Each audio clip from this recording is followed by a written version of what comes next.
Hey, how's it going, everybody? So today we're going to be doing a part 2 video on what's the best weeding tool for the garden. There's a variety of different weeds. Some have a longer tap root than others, some just a very shallow root, and so there's different tools for the job.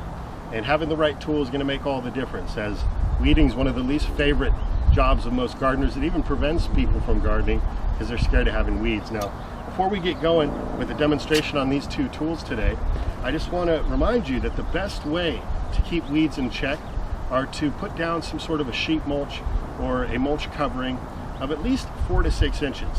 By doing so, you're going to suppress and smother out the unwanted weeds. So the areas of your pathways or around some of your fruit trees and such, putting down some of these sheet mulches is going to help you out in a big way. Another method is to grow living mulches and to just occupy the space by growing edible style plants. Because when you have an area that's barren and there's nothing growing there, well, earth and nature just want to pop something up, and usually it's going to be what we term as weeds. By the way, a lot of these things can be useful, like dandelions are edible and quite nutritious as well. So without further ado, today we're going to be covering these two tools here.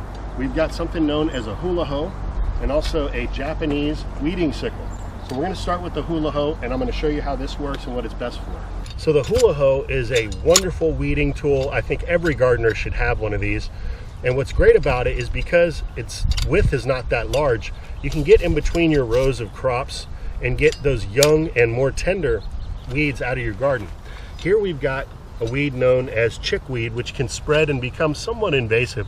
It also has edible qualities. In fact, we're going to be removing this patch out of here in no time. Rather than just getting on our knees and pulling this stuff out, we're going to use the Hula Hoe. So watch how great this tool works.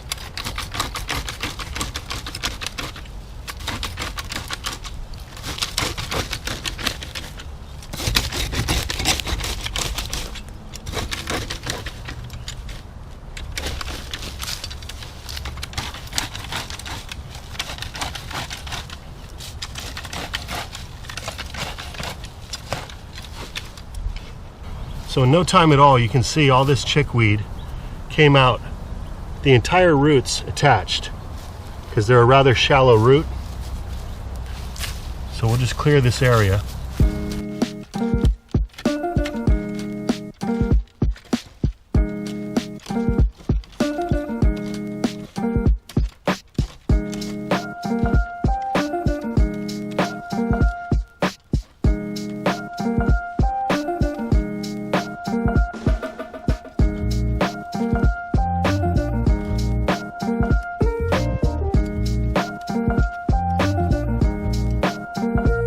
So as you can see, in no time at all, we cleared this entire area of weeds.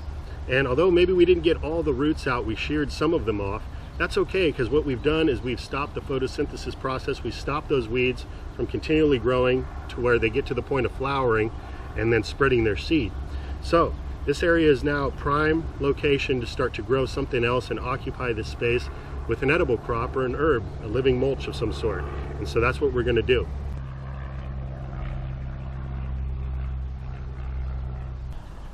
So as usual, we got Happy Girl out here with us, watching us do a bit of gardening.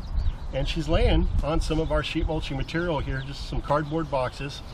And this does a great job helping to suppress the weeds. So I'd encourage you, even if you don't have a mulching material like wood chips on hand, to save those cardboard boxes, use them to cover some of the areas in the garden where some weeds or grass are coming up and you want to eventually reclaim that area, or just in your pathways. And then when you do get that mulching material, or you got some chop and drop material, you can lay it over top and get rid of the kind of tacky look we have going here, but it does a wonderful job. Isn't that right, Happy? Makes a good bed too, doesn't it? Good girl. Okay, so this tool here is called a Japanese weeding sickle. And this is a new weeding tool in my gardening toolbox, and I have to say I'm quite impressed with it. I find it to be extremely handy if you've got looser soil and you've got smaller weeds growing.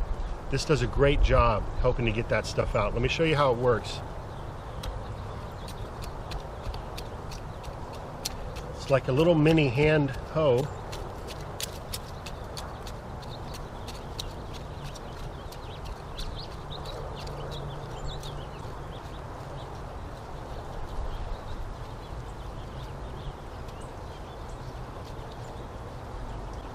I just want to show you, it's getting the entire root out off of these plants. So to me, this is a perfect tool, like I said, for softer soils, perhaps raised bed gardens and such, where you've got smaller roots going. You can just go through and quickly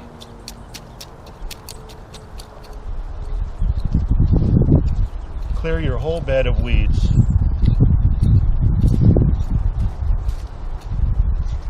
Not only have you cleared the whole bed of weeds in just a second, but now you've kind of loosened up the soil as well. Perfect for doing some direct seeding. So this is a wonderful tool. You're going to want to be careful. It's got a really sharp edge here and a sharp point. So it's not a toy, but it's highly effective.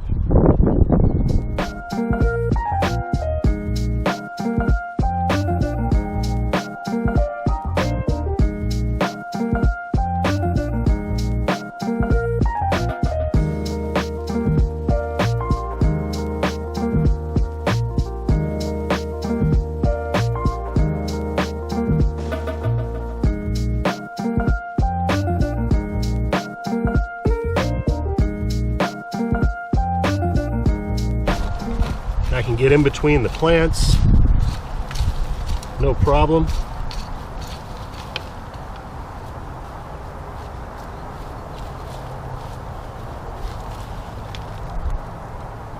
Gone in a second. And now we've got a nice weed-free area to grow some more crops. Well, that's going to do it for now, everyone. Hope you enjoyed this video. If so, be sure to smash the thumbs for us. And if you haven't already, consider subscribing to the channel. New uploads every week, sometimes every day. And I'm always sharing with you all the different projects and things growing on around here. And oh, by the way, if you happen to miss part 1 of what's the best weed removing tool for the garden, I'll drop a link to that video below this so you can go watch that as well. So with that, have yourself a great rest of the day. Until next time, this is Dan from plantabundance.com. Take care. I'll be talking to you again soon. And the video wouldn't be complete without a final message from our sponsor, Rocket Dog. What would you like to say to him?